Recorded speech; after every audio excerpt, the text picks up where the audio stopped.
Welcome back to the Brahmin Word, and we are going to be taking a look at a very interesting passage today. We are going to be looking at the Tower of Babel.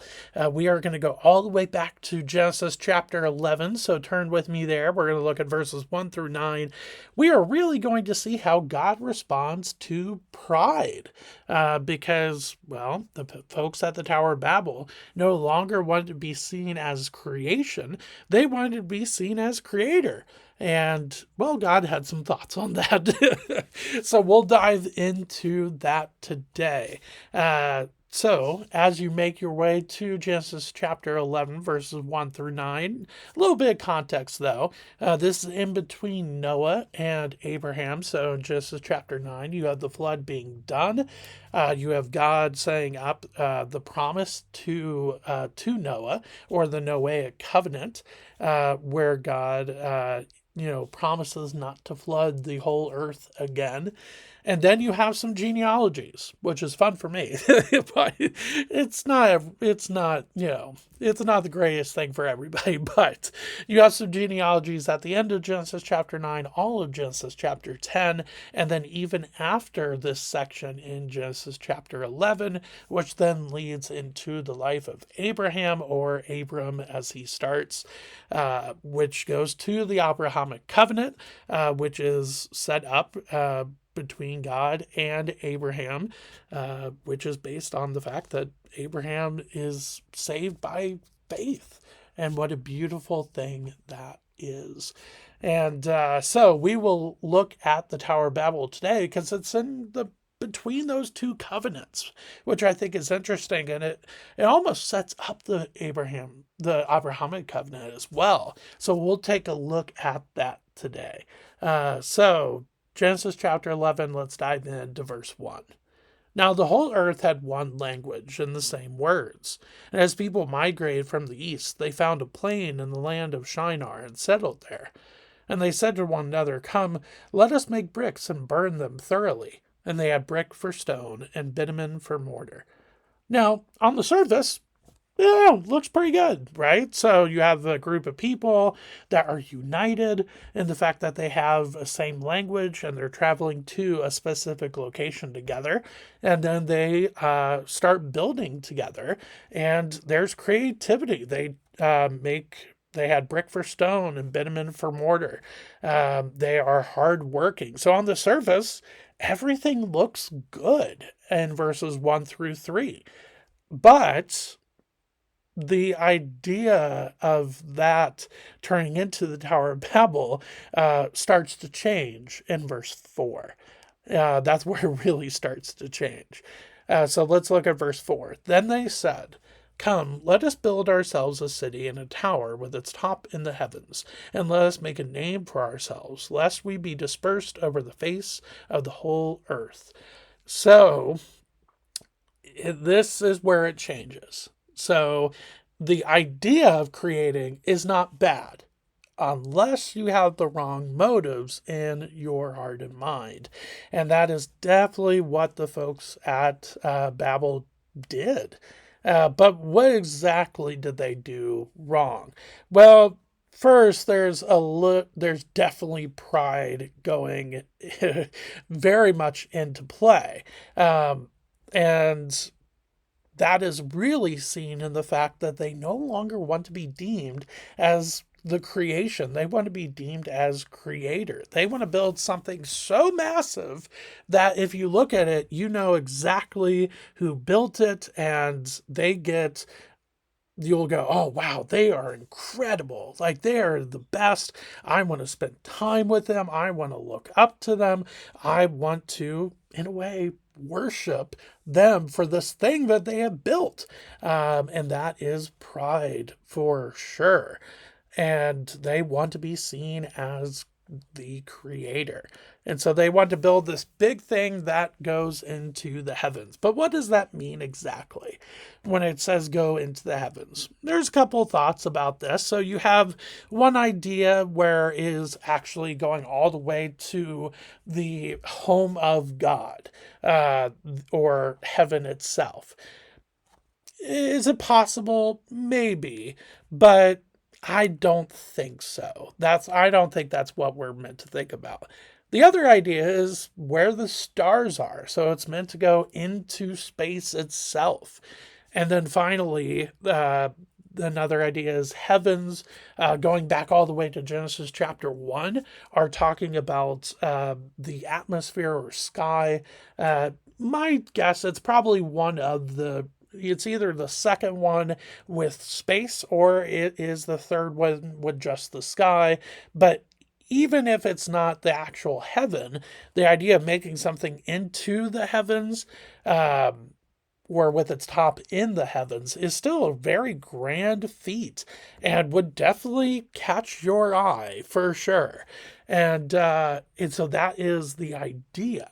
And the reason why they want to do this, lest we be dispersed over the face of the whole earth. Now, again, there's nothing wrong with unity. We, as followers of Jesus, should be unified. So, unity itself is not wrong, unless you're unified in something that is, which is pride. And that is what is being seen in verse 4. So, you have this prideful idea of, I no longer want to be something that is created. I want to be the creator itself. And basically, I want to be God. And well, God observes that. God observes that and comes up with a plan. Verse 5.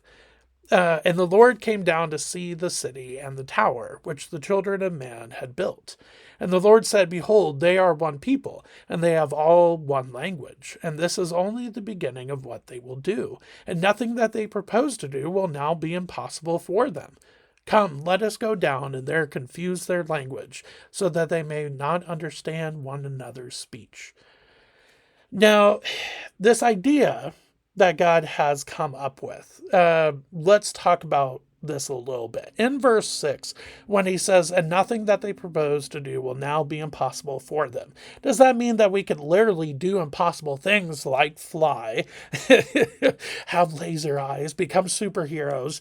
No, I don't think that's what he's getting at. Instead, I think what he's really trying to show is the lengths that we will go to really, I don't know if satiate is the right word, but to feed our sin, whether that is pride or fear or doubt or lust or anger, whatever it might be.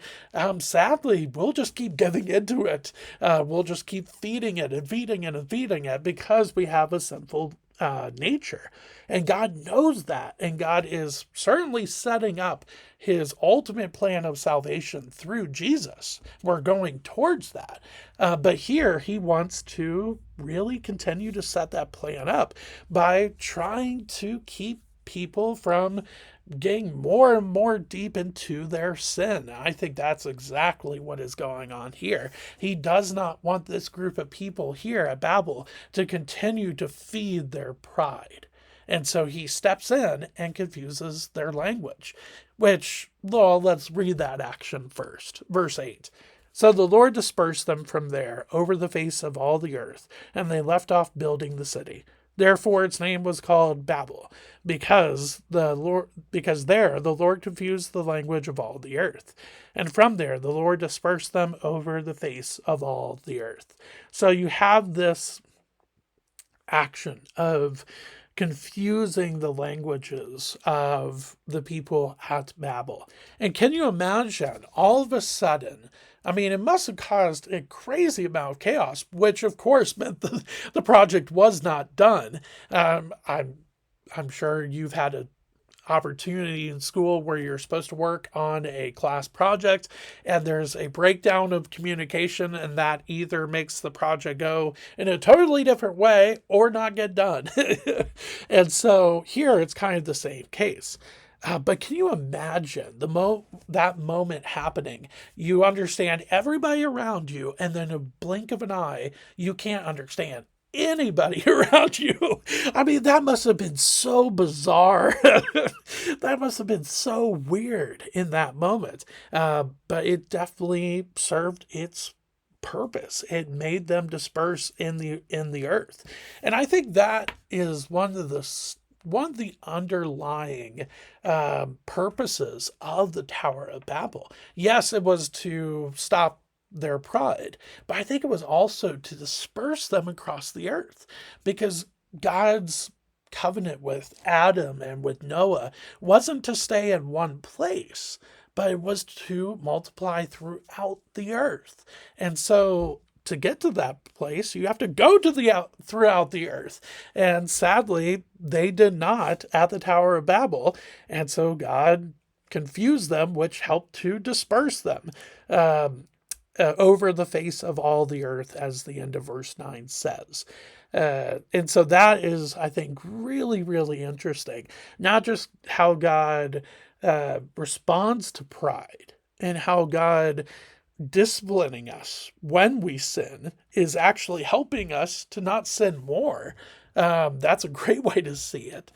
But I think, too, it's this idea that God is setting up ways and setting up pathways for his glory to be shown throughout all the earth, in something as simple as confusing language, and something as monumental as the life, death, and resurrection of Jesus. And that is a beautiful, beautiful thing to see. So, thank you for spending a little bit of time with me today as we walk through the Tower of Babel, and I will see you tomorrow, actually. I'll see you tomorrow with the Broadman Word. Thanks.